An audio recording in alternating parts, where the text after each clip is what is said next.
Hello? Hello? Okay. Hello?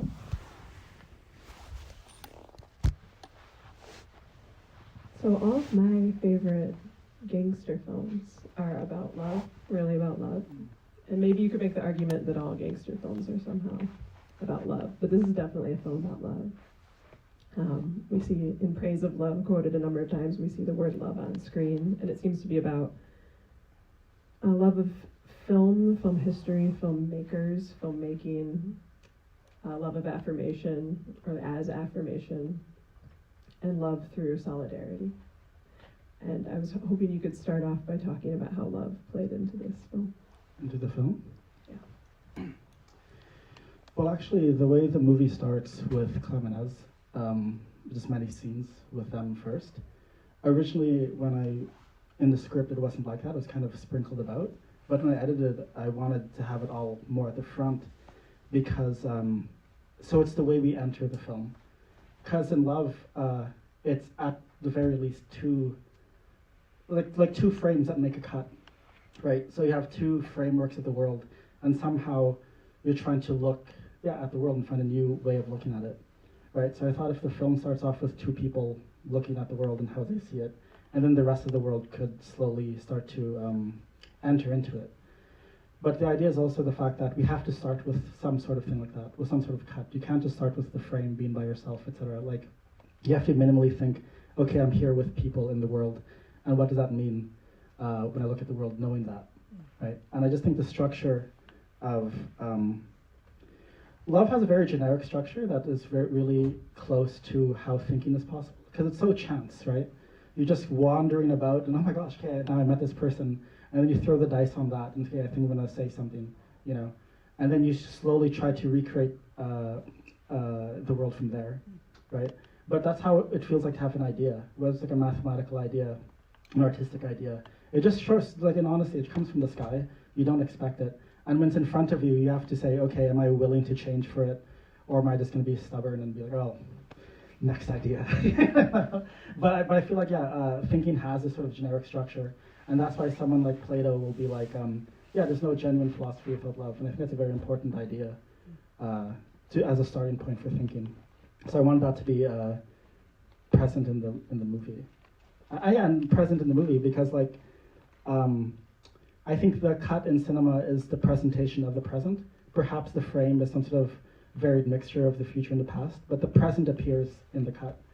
And what brings us more to the present than when you're in love? You're finally like engaged in the world, right? So it's also related to this question of how to think the present.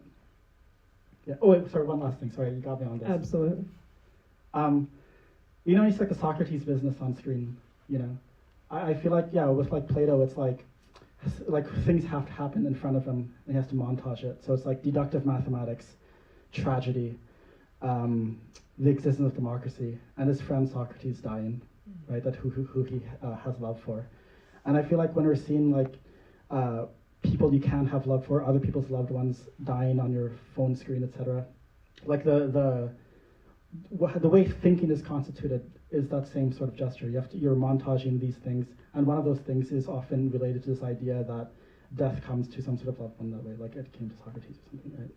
But we see all these pictures of that all the time now. And we probably always did, but just already didn't have those screens to see it. So it's related to this, like what constitutes the beginning of how to think. And one form of love we maybe haven't yet talked about is quotation.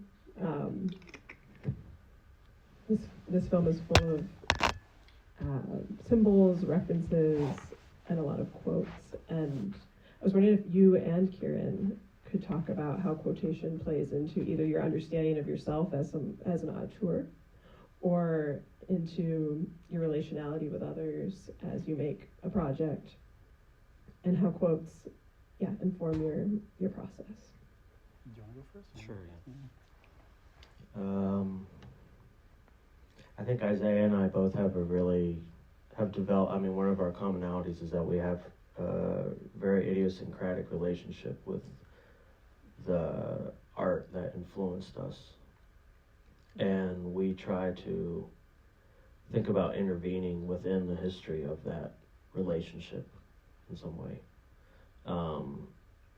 Not only like critiquing it or whatever, but also extending it and elaborating on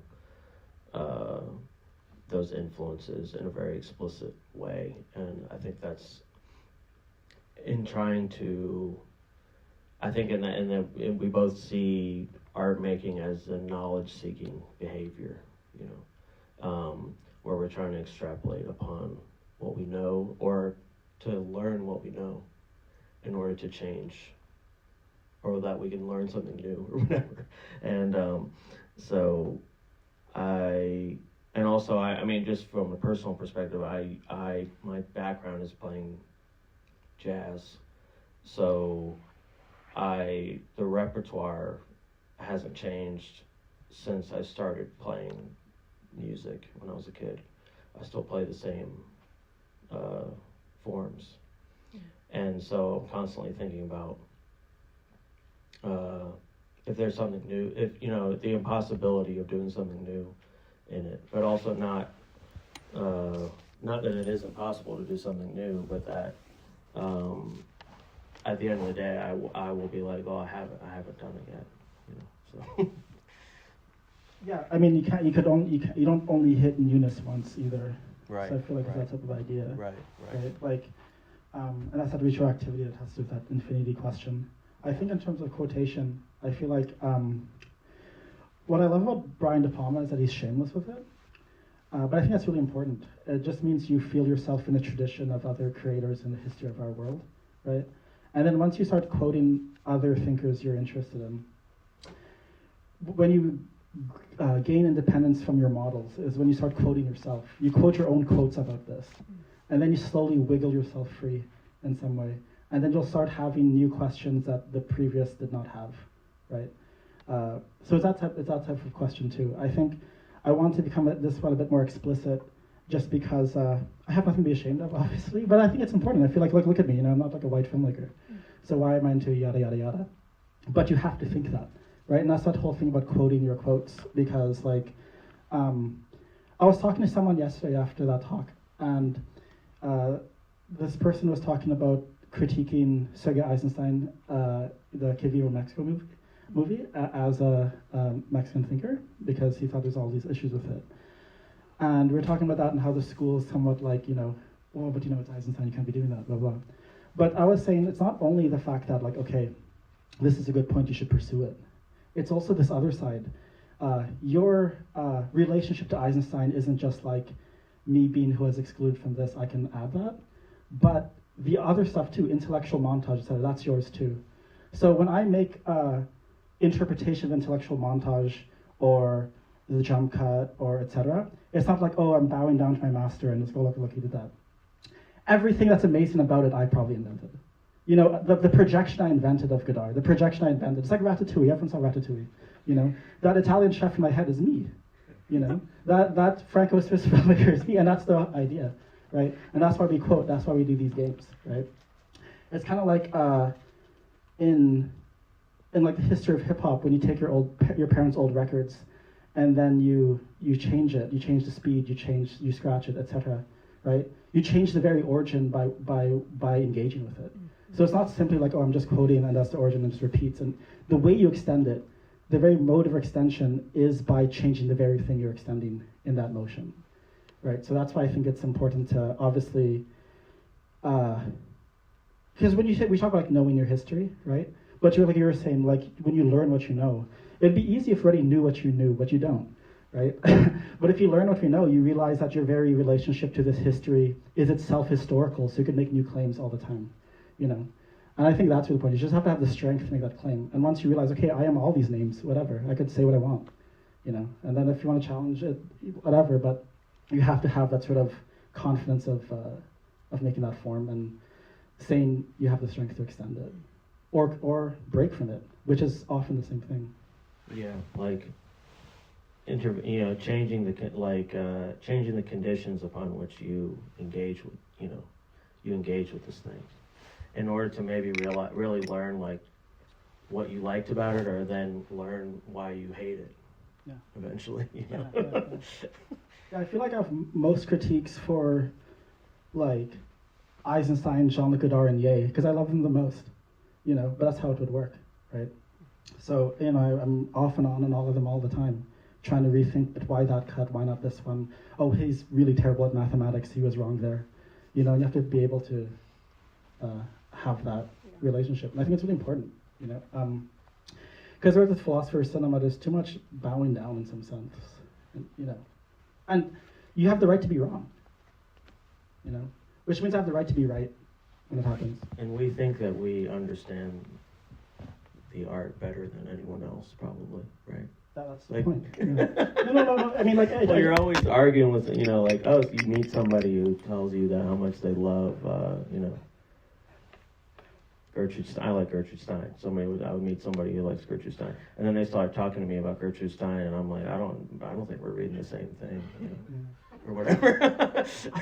I used to work with someone, a producer who I fired, and he was really into Godard, and I'm like, okay, we're gonna get along. It didn't happen, And I just think the one in our head's quite different, And I just think that's really key. But I don't know. I live in Canada, so a lot of people show up to their screenings and they're like, oh, it's okay. It's not a good film. Why am I seated then? Why should I be seated? I just think there's nothing wrong with saying, I'm really excited. I made this picture. I'm really proud of it. And I thought, there's this funny joke on Zizek on one of his better days when he said, when a philosopher says, I'm just critiquing Hegel and Wittgenstein, blah, blah, I don't know too much. What are you talking about? You're critiquing Hegel. How did you get here? Yeah, so it just seems like if you're going to say philosopher XYZ is wrong, Griffith, Eisenstein, Godard, and go far enough here, just, throw the dice and say, okay, I think this is correct. And I think you're just, because you're allowed to be wrong. If you're not willing to take that gamble, then you're never going to make that cut that you haven't seen before. You're never going to put the sound at a different place. But you have to say, I just don't think Griffith did that one. You have to, and there's nothing wrong with that. It's very modest, actually, to say that. Because you're just saying you're part of this history of creating forms, right? It's more immodest to say I'm not part of this history at all. I'm just doing this thing over here. It's very modest for me to say, no, I'm just really thinking about all this history of the forms. Well, thinking about that idea of not bowing down makes me think, of course, of the scene where Hegel is being shredded in multiple levels in a very monumental fashion. And maybe you could talk about the intent behind that scene, and Kieran, if you want to weigh in on it in any way, how you feel about it. But I'm sure funny. I'm sure you've had some interesting conversations with Hegelians after that scene. Yeah. Let Or me maybe walk us through what's at stake when we think through negation rather than event and affirmation. Yeah, sure. I just think with this Hegel business, which is a big business, by the way. In the industry. So I just think that I think it's really important that when Frantz Fanon critiqued Sartre, it was for his Hegelianism, and saying when Sartre accused Fanon of saying oh, you positioning race at this point, you should think yourself more as a proletariat, blah blah, and then Fanon accused him of a Hegelian move. But I feel like every time there's some sort of thing going on in world history,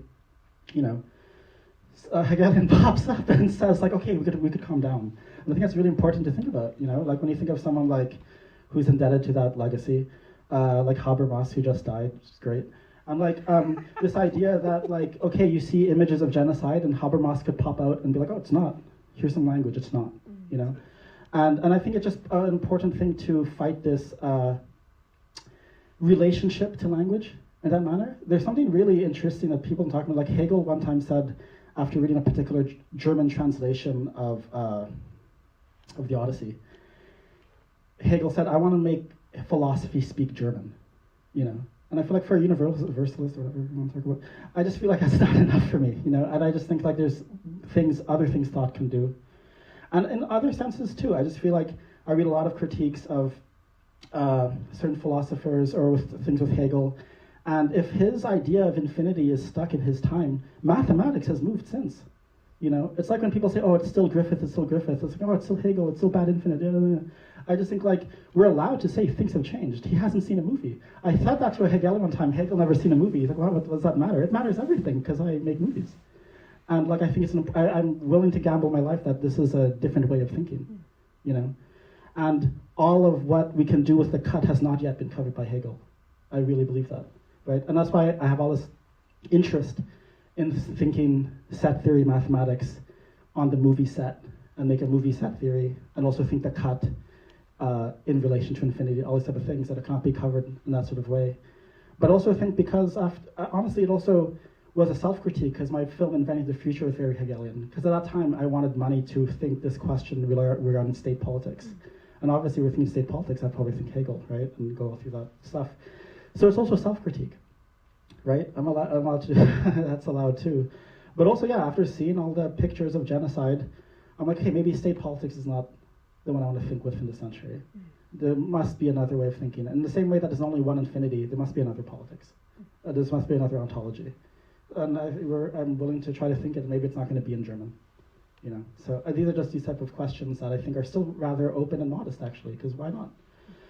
And I think, yeah, I also think it's a sort of regression in the philosophical field that there's a sort of, I don't know, rise of Hegelianism at a particular historical time, you know. And these are just funny things to think about, you know. A lot of people are starting to reduce being into Marx as just returning to Hegel, all these type of business. You know, I just think these are just interesting questions. But on a sort of other track, it's like going back to like Griffith and that. There's only one way to make a movie. There's this shot, counter shot, cross cut, close up, and that's about it. And then maybe there's a thesis, antithesis, and the redouble of antithesis just get fancy, and we do these other things too, right? So yeah, I just think like it's really just a fight against finitude, the finitude of this sort of thinking. And if Hegel's idea of infinity is within a particular historical moment, maybe we thought further than that, and we should try to do so. What are some of the strategies that each of you use to point at these other forms of thinking while using language, showing text, or maybe showing an opposition and then resolving or not resolving it in order to think this through? I'll just jump in first. I just think like also because I'm not white, I have to use language. You know, I think it'd be too easy if I started making silent experimental films and denied myself the right to say things out loud. Mm-hmm. So I want the right to say a bunch of crazy stuff whenever I feel like it, and that's why it's important I'm able to talk. You know, if I just put silent, like people ask me, I can do like a movie where it's just cuts and it's quiet, like never. You know, like literally music. But I'm just saying, I need that right to do it. I wasn't. Some of us weren't always allowed to read. Yeah. So just because all I'm saying is that like, hey, language is infinite, sure. It's one of the smaller ones. You know, there's higher and higher infinities in thinking, and that's why I like, you know, mathematics and painting and music and cinema. You know, cinema starts silent, you know, without language and stuff. Like if I describe this room, there's like X amount of chairs. There's some black and yellow, blah, blah. As soon as I start describing it, I'm dividing it, I'm making it smaller, blah, blah. I'm using language to make things smaller, right? And I just think that there's so many things in mathematics that has yet to be covered by language in that sense. It's kind of like Ramanujan has this idea, and like, what's his formula about? And then later on, people discover, oh, that's a black hole, you know? So language, like, it wasn't there yet. Like, oh, here's a language game I love. You know when Ye does his mumble tracks? Mm-hmm. And it's just like, flew to Paris for a hug, right? And then at the end of that, he just finds a rhyme he wants to do. And in that one, he just started crying when he did it. Like, he didn't know he was going to say those words, right? But it's fun because a mumble track is just like the consonants and the vowels and the rhythm, you know? Yeah. And to me, like, mathematics is the mumble track of the world. And then physics is just when you start making it into words and concretizing it. But what's underneath it? Brilliant. What's underneath it? That's what like mathematics kind of something like that, you know. And I think it's really important to think that, okay, I flew to Paris for a hug. Once you start like filling in the rest of the words, for some reason, sometimes it becomes Nazi, etc. So it's not even a joke. It's like because these pressures of language, these pressures of being in the world, and that, it's like when people try to apologize for their racist uncle or something, you know. I'm just saying like. Language will make you say that eventually. Language will make you say Hitler eventually, I think. Inevitably. Yeah, it's like this idea that if, for example, this is a perfect example, we're talking about this right now, right? When you're in a very particular space, I find it interesting that a lot of the great American filmmakers, like Stanley Kubrick or Orson Welles, had to leave at one point. They had to like exile themselves, right? Because maybe they didn't want to say Hitler like he was saying. I don't know. But I'm just saying, like, when you're in a particular social space, there's different, so I'm saying, like, this, and if you're Habermas, you might say what he says, right? But if we could think the mumble track first, maybe, and not get to the words first, maybe think the mumble track, get a better rhythm on that, and I could find different places to put the words, and not use words each time. I liked when he didn't always keep it unfinished. Kind of like, keep it unfinished, right? Like, people always have this fetishization for finished work. Capital by Marx is unfinished. Change the world. And this movie ends with the intermission. I just think this idea of finishing things in that way is also something you don't always have to think. And I think language often finishes the world rather than continuing it. Well, people are always asking, how do you know when you're done, when you're an artist? And everybody has a different answer, so I don't know if it's a very good question, really. But I don't think music is a language. I hear that all the time. It's a platitude that people say, that it's trite to say at this point, maybe. But maybe language is like a certain compositional behavior of music. And there was a period this has been going on throughout the history of Western music where trying to make speech musical and making literal speech a compositional material is often seen as very radical. You think about Robert Ashley or Peter Alblinger or whatever.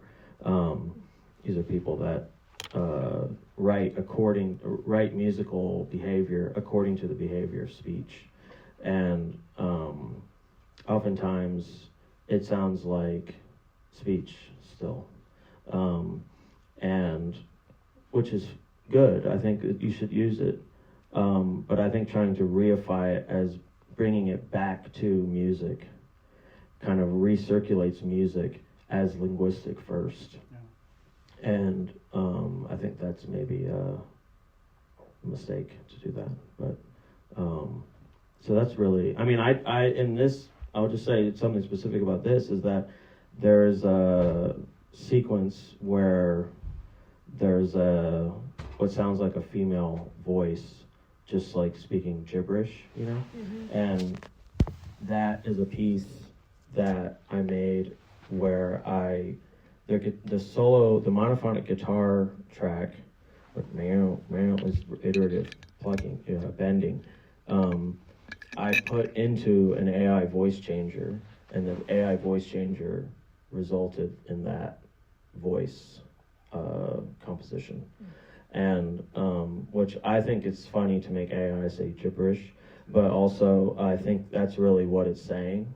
If in a way it's kind of just the material conditions of it. I don't want to presume that it's the material conditions of all of that, but it's a way to kind of deal with material in a kind of indeterminate way, where there's things that it's pitch contours and rhythmic discrepancies between the original source file, the guitar piece, and the result, and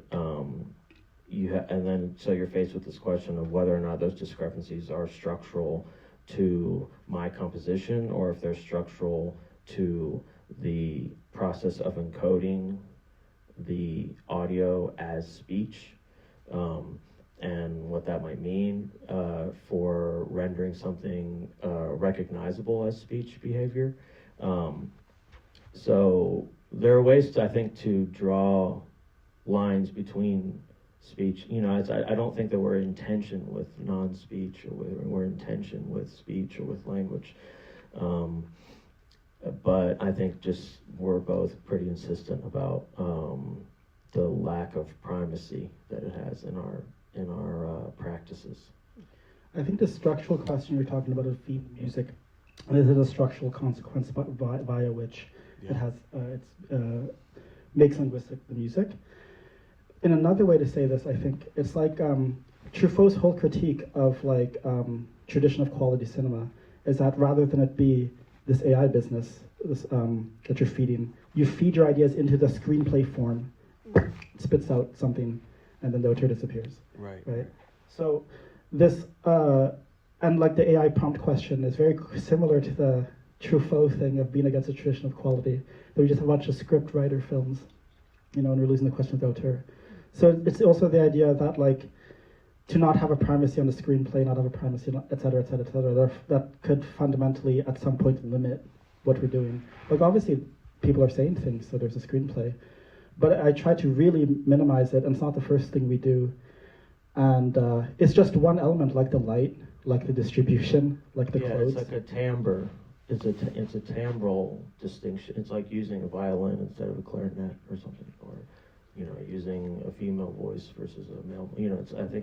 And the process of transferring timbres, I think, is when this question becomes complicated about structural and formal behavior and details and stuff. So, our investment in the hegemony of language or the hegemony of these formats makes me think about, I think you've critiqued before sync sound in general, and its primacy for an understanding of realism. Yeah.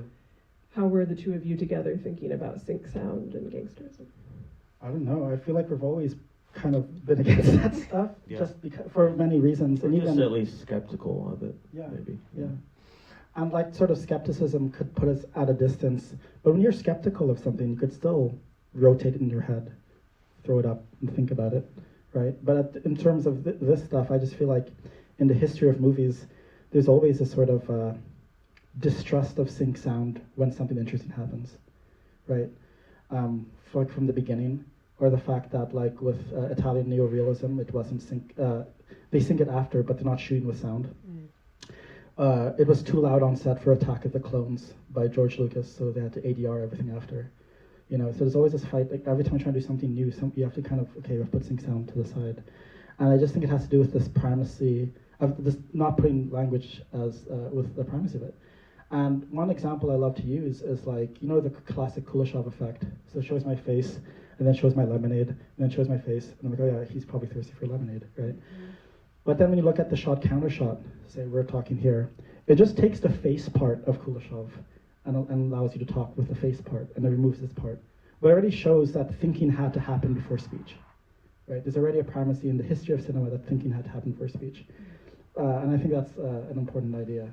It's like smaller infinity that gained something from the higher one, which was K, Kuleshov. But the SRS, the sort of shot reverse shot, is a bit of a lower one, but because it has to derive its form from this higher one.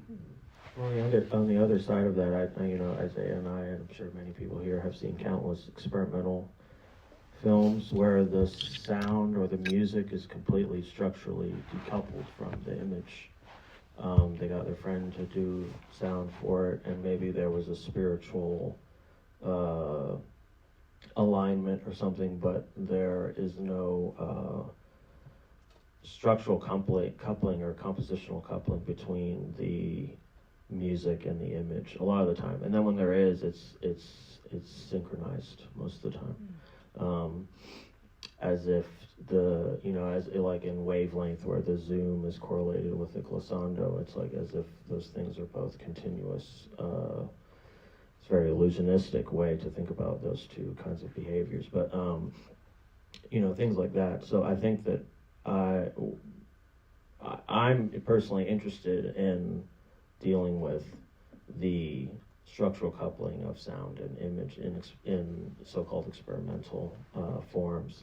But sometimes I think that, or sometimes I like to think that we're not experimental because what we make is not predicted. Sure. At the outset, we don't have a prediction for what we're doing, so maybe we're not experimental in any way, or we're surprised by our results sometimes, and that's you're not very good at experimental methodology if that happens. So not to be like too literal about the term, but it's just fun to think about it that way sometimes. Yeah, I also think the sync sound question too is like I like to point out if I'm talking to someone, say if I'm on a date and someone says something, I'm kind of replaying all the other things the person said before too. It's all happening at the same time. I have this voiceover going on too. So this idea that sync sound, like life actually looks like sync sound. I always joke, but it's not really a joke. I barely ever experience sync sound. I'm always thinking. the same thing with first-person view. It's an abstraction. I'm always cutting things. I'm always superimposing shapes. Like this idea that we're getting closer and closer by syncing sound and putting it through our eyes is false. Well, that's like we're constantly being encouraged to reproduce the naturalistic fallacy in art. Like we're constantly, like, you know, as artists, we're constantly hearing non-artists or whatever be like, well, you know, people don't talk like this, so you should make music that sounds more like tough flow, free-flowing speech or whatever. And, or, you know, countless other stupid examples. But, so, yeah, trying to be critical towards that, too, as well. The thought, you know, thought is inhuman kind of whole thing that Isaiah's characters talk about. Not me. Yeah. I don't think the question of sync at the broadest sense too. Like when people are trying to sync you up with your passport, or sync you up with which gender is allowed to be on the passport, another picture, another close up with some text, right? And the text matters even more maybe than the picture. It has to be a Griffith close up. Yeah, I just think sync at every level, we should question it, you know. Because maybe if being and thinking are the same, maybe being and syncing are not. So, and I have a lisp, so, you know.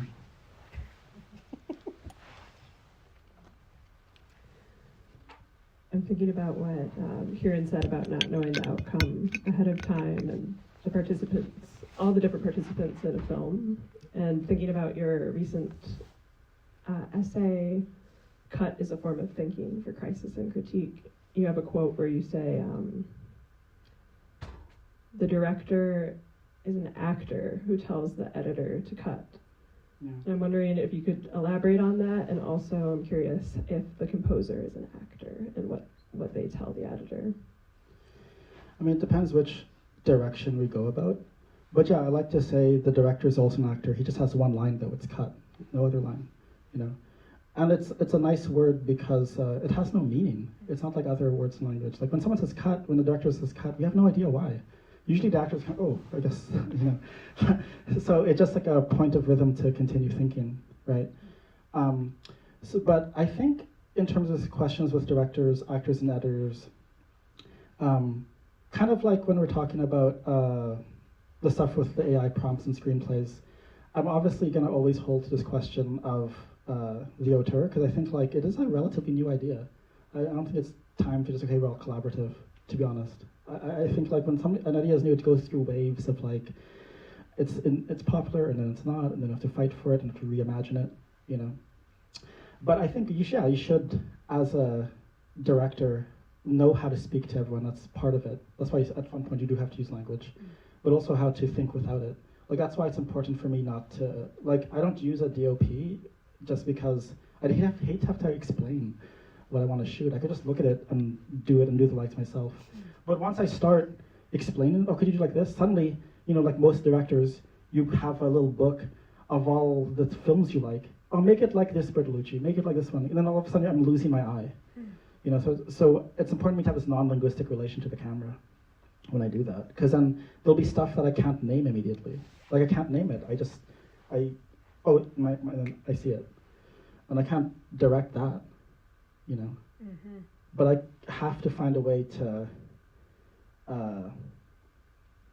direct myself to act in front of my cast and crew as a director, and give them confidence we know what we're doing. We're going in the right direction. Well, I think it's also important just to accentuate the fact that all this talk about non-linguistic and not using language and stuff is not really in search of some preconceptual, romantic, childlike naivete or something that we're trying to discover in the art-making process, that, you know, if only we were babies, we could think more freely or something. I think it's just, for me at least, it's much more about being able to directly engage with the material and the principles that organize that material as directly as possible, without any intermediaries or whatever. And maybe that in itself is a romantic kind of thing to say. I don't know.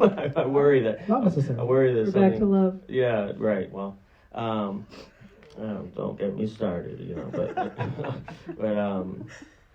Oh, well, Isaiah, the way that we've worked together, I would say almost exclusively, except maybe the first 88, was that Isaiah has already done almost probably been close to completing the movie, and then approaches me and kind of goes through my work that I've, been doing independently, not knowing what Isaiah's doing. Mm.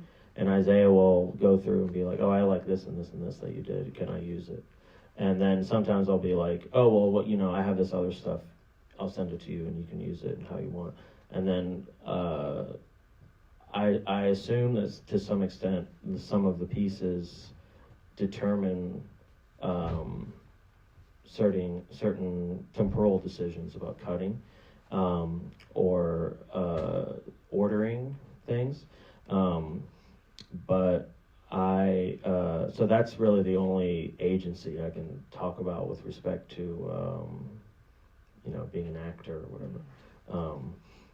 Because we generally work, not as a rule or anything, it's just we don't live in the same place, but I think we have a mutual trust about the way that we work and think and stuff, so. I do want to open it to the audience now. Any questions, thoughts, curiosities?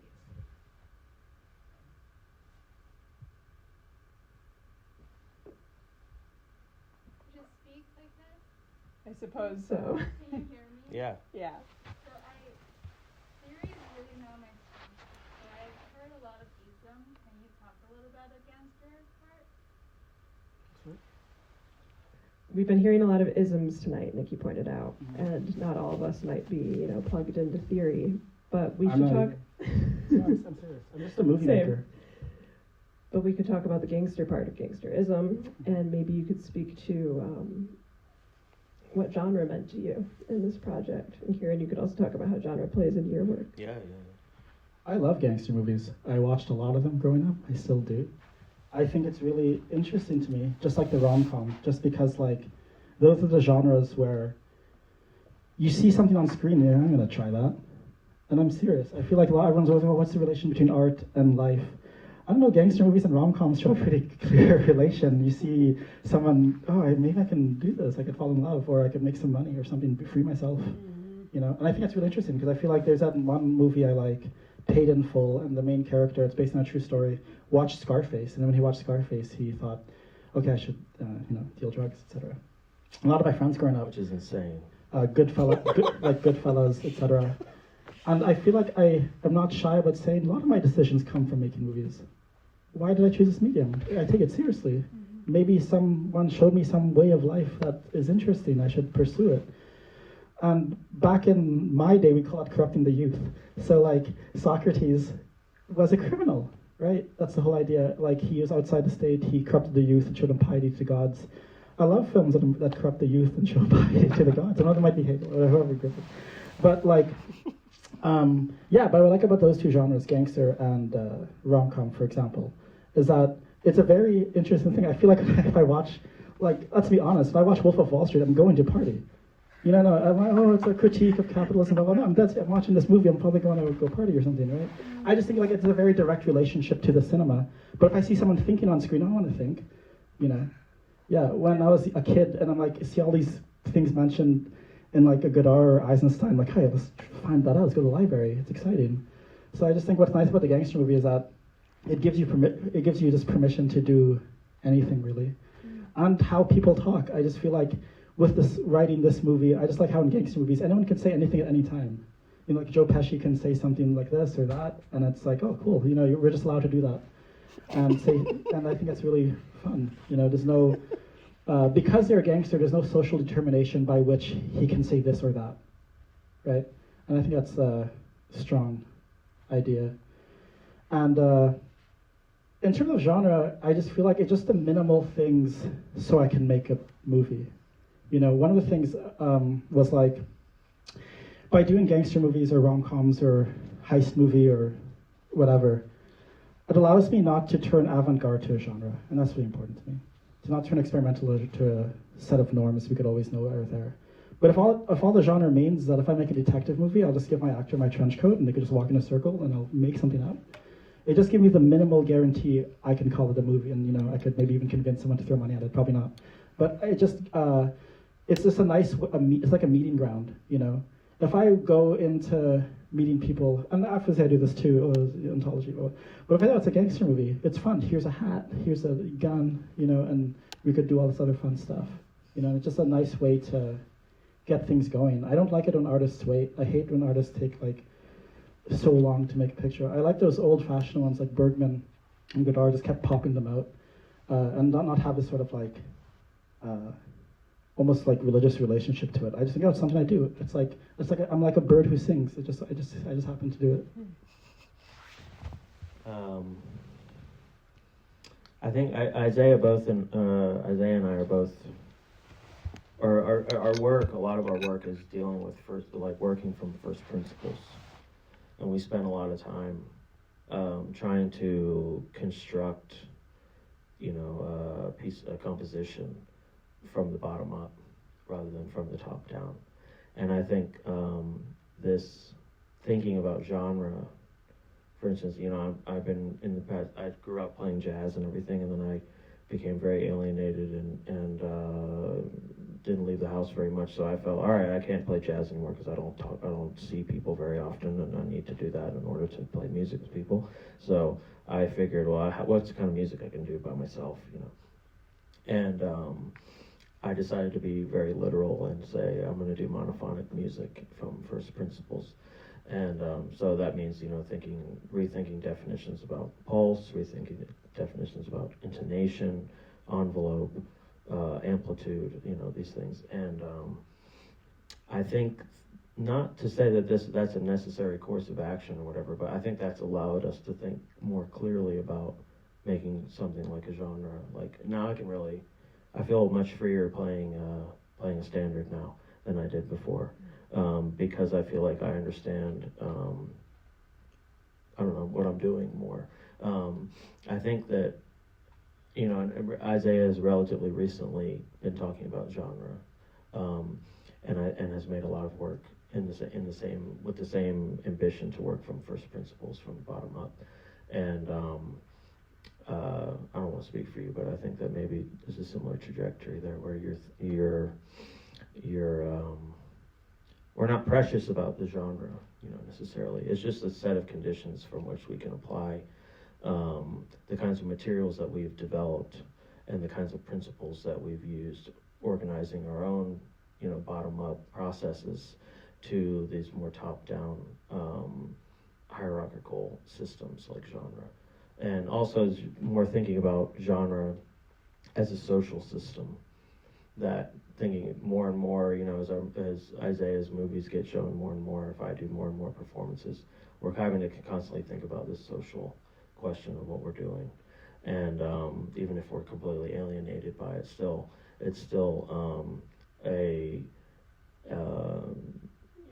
development of our own work independently of these things, or just at least under the illusion of a kind of utopianism that we're doing work that's form emergent from material kinds of things, the avant-gardist kind of utopianism, modernism, and things like that. And we haven't let go of those things, obviously, but I think now working with genre is allowing for us to more clearly think about the incompatibility between those things, and accentuating the incompatibility of some of these things, that some of the material or principles that we've been working through within these genre forms. I think genre and the gangster film will have to be our stopping point, and we're going to have to find another place to start again outside of the theater, because I've run us a little late. But okay. I really, really appreciate this conversation. Thank you, everyone, Elise. for being here. Thank you. It's been a great Onion City. Thank you for passing the onion, and big thank you to Michael and Off Center and the Siskel Film Center.